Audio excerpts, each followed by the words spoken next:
احترام القانون. أما الفلوس اعترافات تعرض لأول مرة بعد محاولة إخفائها من عام 2006 عن حقيقة نوري كامل المالكي. عنده فلوس، منين لها المليارات الآن اللي صارت؟ منين لها المليارات والعقارات والعقود والفخفخة؟ شوفوا ايش قال. من طلع من سوريا ايش قد كان يملك 79 وشون عاش بسوريا. شوفوا جايبين ويانا هذا المبلغ اللي عندنا. أنا عندي جايب وياي 450 دينار، صرفتهم صار كذا 1000 وكسر دولار، 1200 دولار. وبصراحة قررت أنه يوميا لازم أصرف دينار سكن وأكل، دينار ما أصرف أزيد، لأنه ما أعرف المستقبل شنو هو. غامض كان غامض جدا غامض. فكنا مأجلين غرفة في السيدة زينب، بعدين ظروفها مو سهلة اجتماعيا، وطلعنا أجرنا في أقل فندق بالشام وفي سوق المخضر في منطقة يسموها سوق الهال. الأجور يومية كل نفر 5 ليرات. ما عندنا إمكانية نروح نأجر في فنادق. طلعنا أجرنا في أقل فندق بالشام وفي سوق المخضر في منطقة يسموها سوق الهال.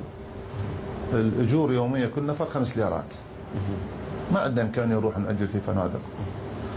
وأنا مقرر وقلت للسيد علي والجماعة، قلت لهم لازم ما ناكل أكثر من يومية وجبتين بحيث الدينار يكفينا. بدأ يجونا من إخواننا اللي راحوا للحج مثل السيد حسين، سيد هادي الصدر وآخرين، وهذا ممثلنا الآن في الأمم المتحدة الدكتور حامد البياتي إجا، وفلان. بدأت تتجمع شوية شوية. بدأت احنا كنا ساكنين في فندق اسمه العباسي، هم اجوا شويه حالتهم الماديه احسن من عندنا، ساكنين في فندق الاموي. احنا اهل ال5 ليرات، هم 35 ليره يوميا.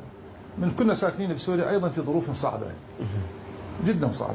يعني احنا 3 عوائل بشقه واحده في منطقه السيده زينب.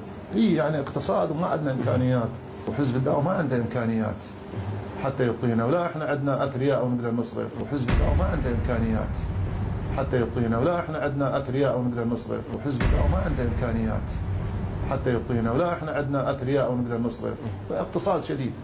يعني انا كان عندي غرفه انا اعتبر ملك بالنسبه لهم لانه بها باب خارجي. يعني انا كان عندي غرفه انا اعتبر ملك بالنسبه لهم لانه بها باب خارجي. يعني انا كان عندي غرفه انا اعتبر ملك بالنسبه لهم لانه بها باب خارجي. فالغرفه مالتي نص من عندها مفروش حصير مسويها استقبال ومداد. لا يا استقبالك استقبال. مداد اسفنج وحصران نايلون نص الغرفه، والنص الثاني نطبخ به ونغسل به. سبحان الله. ماكو امكانيه. يعني اكو صحيح حمام موجود لكنه عوائل ونسوان فليش يزعل بعض الان المتصدين حزب الدعوه يقولون منينكم المليارات؟ مطار الحارثيه قاعها كلها تصير القناه نفاق. منين حزب الدعوه يسوي محطات فضائيه ويشتري عقارات، يشتري بالجميره ويشتري بعمان ويشتري ببيروت وبايران؟ منين هاي المليارات؟ منين؟ دينار ما عنده يصرف باليوم الرجل، ما عنده. هسه على عظمه لسانه شو احنا تبلينا عليه هذا اللقاء. عده محاولات صارت وتوجيه رسمي من نور المالكي ان يحذف، بس ماكو شيء يحذف. احنا نسجل لان هذا تاريخ نحفظه وكل شيء يجي وقته، احنا ما مستعجلين. هذا اللقاء عندنا صار له 4 سنين بس ما نعرضه الان، يجي وقته. الشعب الان ثار لازم يعرف الحقيقه، واحنا من كنا نقول حتى الشعب يعرف احنا مستريحين بالمعلومه. منين لمن راح بالاحواز؟ شوفوا من راح الاحواز، شوفوا بالاحواز والله صوبه ما عنده. هو يقول مدفأ ما ادري صوبه. شوف والله ايش قال. أنا فعلا وصلت إلى الأهواز، عائلتي وياي خليتهم في المركز الإعلامي مع حزب الدعوة غرفة، وطلعت رأسا للأهواز. رحت شفت الوضعية، رتبت وضعها، رجعت عليهم وأخذتهم سكنت بالأهواز. سكننا بالأهواز في ال81. كانت الظروف صعبة بالأهواز لأنه لا تزال الأهواز تقصف وأهلها مغادريها، بحيث سكننا اعطتنا المحكمة ذاك الوقت أحد إخواننا الشيوخ من طلاب الشهيد الصدر، هو قاضي رئيس محكمة الثورة بالأهواز. اعطانا بيت في منطقة يسموه حي النفط.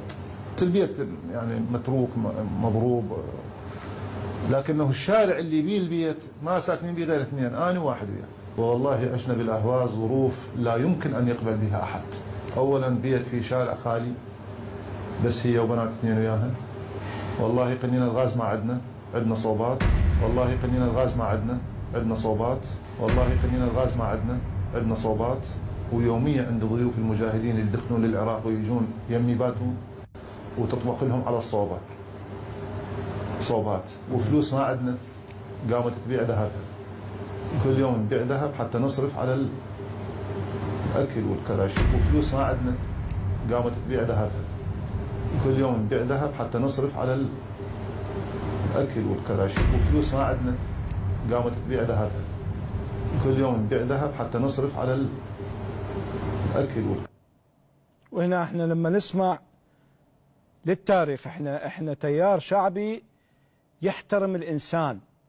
السيدة أم إسراء شخصية ما نعرفها والله، الله يعطيها الصحة والقوة، وأخت عزيزة ومحترمة عراقية بنت بلادنا. فاحنا نحكي عن المسؤول، مو نحكي على عائلته ونبني نشتم. لا، السيدة أم إسراء سيدة محترمة ما عرفنا عنها أي سوء، لا بالقول ولا بالفعل كعراقيين، ولا قلنا هاي العقارات سجلت. فسيدة محترمة. لكن نجي عليه هو من راح طهران صار شلون عاش. هاي الوثيقة التاريخية أكرر، حاولوا أن لا تعرض. بعد أن عرضت مرة واحدة بالعراقيين نقول لهم لا، احنا نأرشف كل شيء. شوف، من انتقلت من الأهواز إلى طهران جابوني جماعة على بيت أيضا ماخذين من الدولة في شمال طهران. دخلت وإلى قاعة، بس قاعة ما بيها غرفة.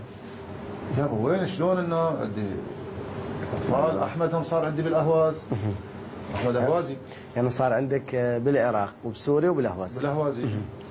شلون تبين هذا البيت مال واحد بهائي وماخذته الدوله مصادرته 3 طوابق. الطابق اللي يعطونا اياه بيه قاعه وبيه البيانو مالهم وما ادري شنو وبيه مطبخ. يابا شلون قاعه كبيره ومنطقه بارده. اللي اجى سلمنا اياه قمت اتناقش وياه قلت له ما اقدر اسكن بيه يعني هذا. على الاقل هاي الغرفه المقفله اعطيني اياها. احد اخواننا كان يتواصل وياه، انا ما اعرف احكي بالفارسي، يتواصل وياه قال زين راح نفتح لك. ففتحوا الغرفه، صار عندي قاعه وغرفه. انا طلعت من العراق الى سنه 87 انا ما لابس ستره، ما مفصل ستره، كلها لابس قمصله ولابس عسريه. من 87 من ردت رجعت سوريا، اجيت فصلت القاطب بالطهران.